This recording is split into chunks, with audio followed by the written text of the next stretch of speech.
I'd like to say about Tippi that no one deserves this award more than she does, and it's very fitting that she's the first one to receive it. I have known her, as I said, for over 30 years. We met her a few years after she founded the Shambhala Preserve in the early 70s, before she started the Roar Foundation, which is a 501c3 nonprofit, back in 1983. Back in the early 80s, we used to visit Shambhala very frequently, and we knew many of the cats and the two elephants by names: Boomer, Buster, Jeremy, Timbo, Cora. So for the more than 30 years that I've known Tippi, she has devoted most of her life to protecting the abused and discarded animals, over 250 all told, who have found refuge at Shambhala. And amazingly, this courageous woman has always found the strength to fight for these animals, to raise the funds to care for them, to fight for legislation to protect these wild species. And through it all, and this is really the amazing part, she's never lost her delightful sense of humor.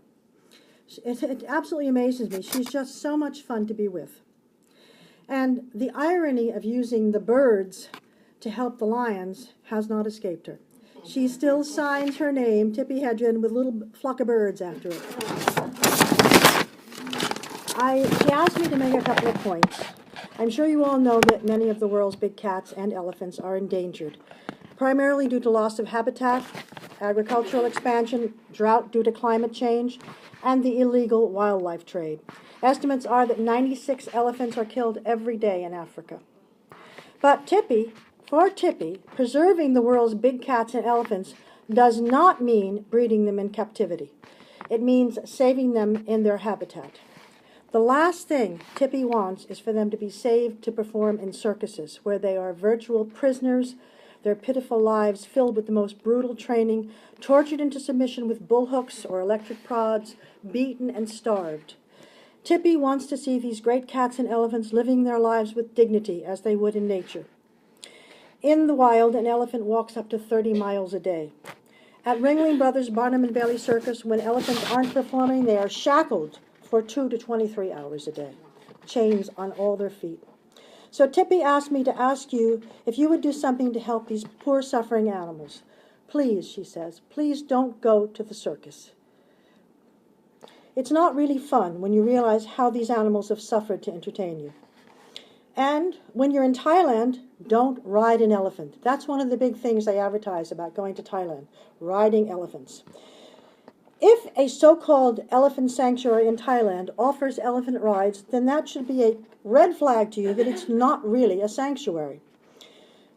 If you see them riding elephants, you will see a bull hook in their hands.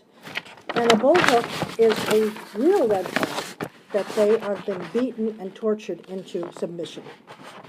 There are 3 elephant sanctuaries in Thailand which are wonderful and where you can watch elephants living happy and free. Go and see them there. Meanwhile, if you want to have some fun here, go visit Tippi at Shambhala. Look up the website, Shambhala Preserve, and you'll find all the information on the website. You can also adopt a big cat through one of Shambhala's virtual adoption programs. And as an adoptive parent, you have the exclusive privilege of visiting your wild one on Parents' Day. Or you could adopt a cat as a Christmas present for a friend. Now, wouldn't that be a fabulous and unique gift? I should say, however, that you must remember that to visit Shambhala, you must be 18 years or older. No children are allowed.